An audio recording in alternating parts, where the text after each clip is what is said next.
Hey, what's happening, everybody? Aaron here, once again with a little talk. Got a little story for y'all from my LA experiences.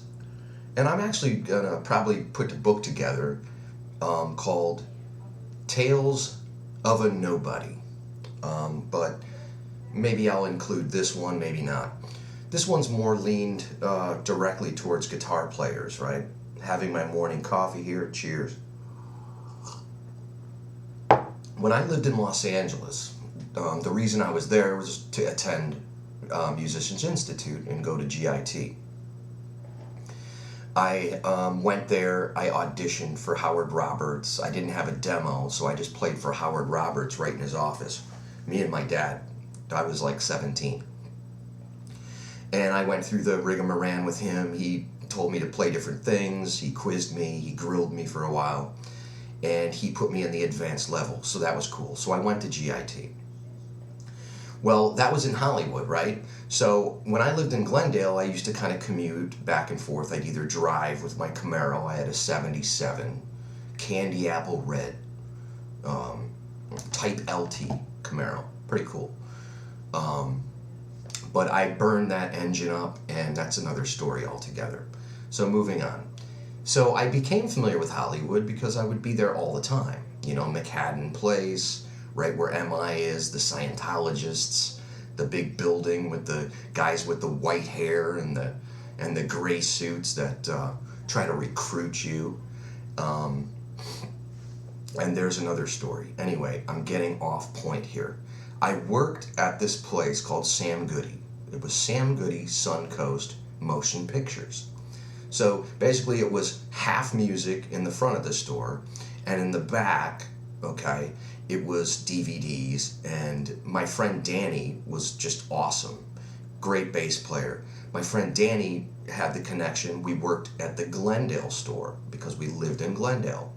So our manager actually went to Hollywood. He got promoted or whatever to the other store, and I ended up in the Hollywood store as well. So then I had to commute back and forth once again. So while I was working there, there was a little guy, okay? I mean, I'm telling you, this kid was like probably 95 pounds soaking wet. I mean, he was just the tiniest little guy. And he had glasses and kind of long hair, you know, like a mullet, you know. And he was a cool kid. He was quiet. And, you know, I always knew he was a guitar player because I'm a guitar player, and that word gets around fast. And one day I was talking to him, right? And I'm like, whatever, we're like closing up the store or whatever. And he's like, what are you doing tonight? And I'm like, I don't know. I'm going home, I guess. And take it from there. And he says, oh, I'm going to Mothership. I'm going to Mothership Studios again, actually, tonight. And I'm like, Mothership? Mothership Studios? Steve Vai Studios? He's like, oh yeah, you know, sure. You know, I'm going to, I'm putting together some songs, and I got Ray Luzier playing drums, and Rudy Sarzo's playing bass on it. And I'm like, all right, you know. So then, you know, we close up the store, and I'm like, wow, that's cool, you know, whatever. Just kind of giving him, you know, the benefit of the doubt for that split second anyway.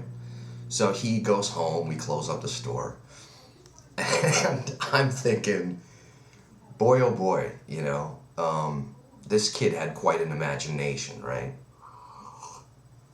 He's working at Sam Goody Suncoast, and I'm, you know, basically his manager and supervisor and guitar player myself. And this guy, this tiny kid with glasses, he's at Mothership Studios, right? And I'm not. It was kind of a tough pill to swallow, and I really didn't believe it at the time. So anyway, so we move ahead in time. So he works there for a while, and then he ends up quitting. He was kind of a good worker. He wasn't like a great worker because he was probably, thinking about guitar all the time, and he didn't know how to compartmentalize like I did. So he was gone, all right? So I'd say about maybe 3 years pass, and I'm then working in Canoga Park, okay? Canoga Park, California, because I moved to Woodland Hills, and Sam Ash in Canoga Park was closer to Woodland Hills after I moved to Woodland Hills after like Glendale and North Hollywood and all that. So now I'm in like a totally different place in Los Angeles, different part of the grid, right? And I'm at Sam Ash, right? And I'm working the guitar floor, and there I'm assistant. There I was actually the guitar floor manager entirely. And this guy, Cliff Calabro, took my job. Cliff was great, though. I mean, he pretty much told me, he's like, I'm going to take your job. And I was like, go for it. He was great. He played with Bret Michaels and stuff. He's a great guitar player, Cliff Calabro. And he does a lot of production now. He's a very good engineer, and I went to his house for Christmas, and he's the sweetest guy. Cliff even has a Volkswagen Bug that is the Herbie, the whatever it's called, Herbie, I think it was called. Anyway, it's got the number 53 on it. And so Cliff takes my job, but before Cliff takes my job, I'm working, and I would watch the parking lot when I was on the floor. I'd watch to see who's walking in, because in LA you never know who you're going to run into and whatever. I ran into everybody, you name it, right? So I'm watching the parking lot, and I watch cars. See, you can learn a lot about who's coming in by what car they're pulling in with. And I'm watching the parking lot, right? This is 3 years after I seen this little tiny kid, right? Who claimed to be working with Vi and everything. And this Range Rover comes in, and I think it was black. I'm pretty sure it was a black Range Rover. Could have been gray, but he chose a good color, whatever he did. So the thing parks, right? And down climbs that same kid out of the Range Rover that I managed at Sam Goody Suncoast Motion Pictures. So I'm like kind of dumbfounded. I'm like, okay, he's walking towards the store. He's coming in. He's obviously going to come to the guitar floor, which is where I work. So I'm trying to put together in my mind everything, that it has not been thought about since I talked to him last. And of course, he comes in and sees me, and him and I were, we were kind of like, in communique, back in the day anyway, because we're guitar players, or at least he so claimed to be, correct? So he walks in, and he pulls out, excuse me, smoking, it's killing me slowly. Killing you slowly with this nicotine, right? Anyway, so he walks in, he sees me, he smiles, right? And he says, how you been? I said, I'm doing good. And he comes in, his hair's longer now, he's got it two-toned, like Vi did for Passion and Warfare, right? Some of it's black, some of it's white. It's like Mark Ferrari from Keel looking, or Randy Piper in Wasp, right? It's that black, jet black, and white combination. Kind of like a skunk, basically, right? Like a skunk hairdo. So he comes in with his long skunk do out of the Range Rover, right? And he says hi and everything, and we talk, and then he pulls a cassette out, and he gives it to me, and he's like, this is yours, you can have this. And I look at it, and it says DLR, okay? It says a DLR band. And I'm like, DLR band? What the hell is this, right? So he says, David Lee Roth, man. Steve got me in. I'm playing and recording and everything still with Luzier, and I think there might have been some other people playing with it, but he's like, yeah, check it out. And I was like, no, I'm like, huh? And I was like, I didn't tell them, you know? And I said, well, what's the story? You know, what? I never got the entire story. And he says, I got this opportunity, okay, through Make-A-Wish Foundation. Because he had like cystic fibrosis, I'm pretty sure. He had a disease, okay? And his days were numbered, right? So I felt horrible, right? I thought he was bullshitting me, you know? And I just said to the kid, I'm like, to Michael, Hartman is his name, by the way. I said, that is so cool, man. I'm like, Steve, I did it, helped you out too.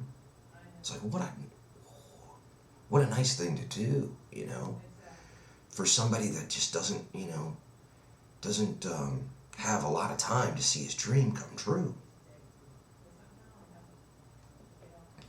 So anyway, I felt really bad, and we talked, and he was a really nice kid, okay?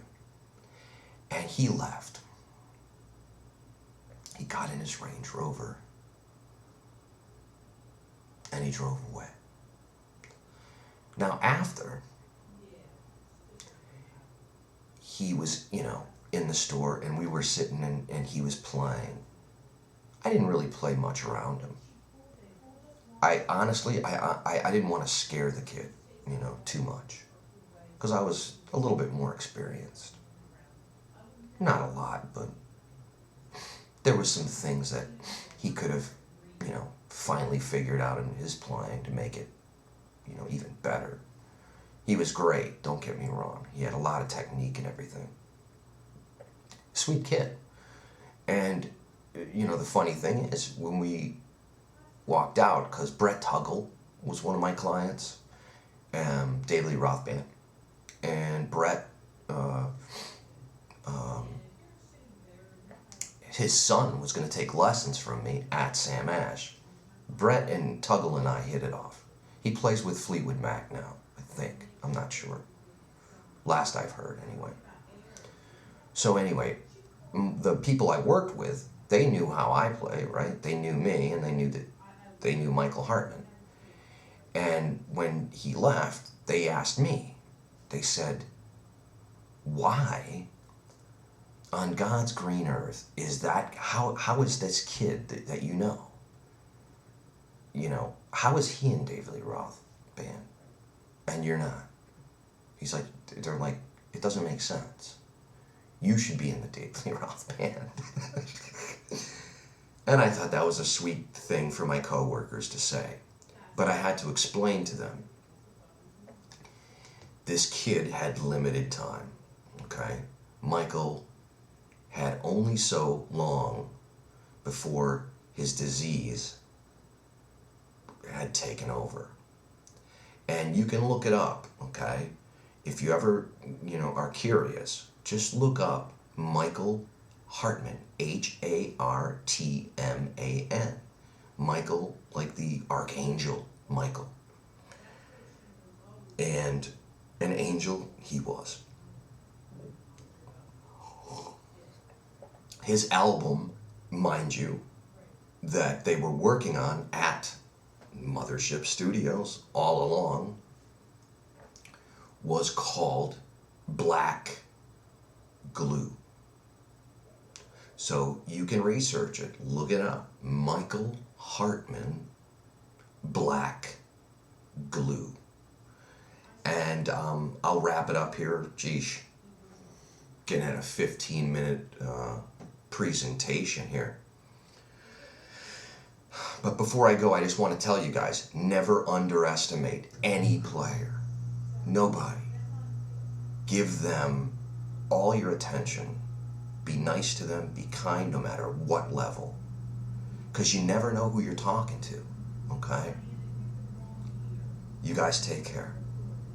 God bless.